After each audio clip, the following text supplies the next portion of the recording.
దేవుడు మనకు వాగ్దానం ఇచ్చాడు. ఏమని వాగ్దానం ఇచ్చాడంటే చూద్దాం రండి. యోహాను సువార్త 14వ అధ్యాయం.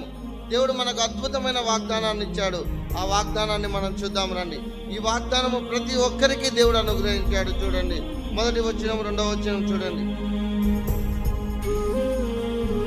మీ హృదయమును కలవరపడనీయకుడి, దేవుని యందు విశ్వాసం ఉంచుచున్నారు, నా యందును విశ్వాసం ఉంచుడి. నా తండ్రి ఇంట అనేక నివాసములు కలవు, లేని ఎడల మీతో చెబుదును. మీకు స్థలము సిద్ధపరచ వెలుచున్నాను. నేను వెళ్ళి మీకు స్థలము సిద్ధపరచిన ఎడల నేనుండే స్థలములలో మీరును ఉండులాగున మరలా వచ్చి నా యొద్ద నుండుటకు మిమ్మల్ని తీసుకొని పోదును. చూడండి, దేవుడు మనకు వాగ్దానం ఇచ్చాడు. ఏ విధంగా వాగ్దానం ఇచ్చాడంటే, మీరు నా తండ్రి యందు విశ్వాసం ఉంచి ఉన్నారు, నా యందును విశ్వాసం ఉంచండి.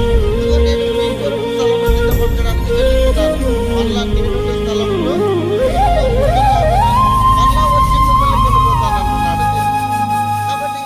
వాగ్దానము చేసిన వాడు నమ్మదగిన వాడు, శక్తి కలిగిన దేవుడు, యథార్థవంతుడు. అటువంటి గొప్ప దేవుణ్ణి మనం కలిగి ఉన్నాము కాబట్టి, అటువంటి దేవుణ్ణి మనం విశ్వసించాము కాబట్టి, క్షణకాలపు శ్రమలను బట్టి లేదా మనకు వచ్చిన అనారోగ్యాలను బట్టి దేవుని యందు విశ్వాసము కోల్పోయినట్లయితే ఆ వాగ్దాన భూమిలో మనము ప్రవేశిస్తాం.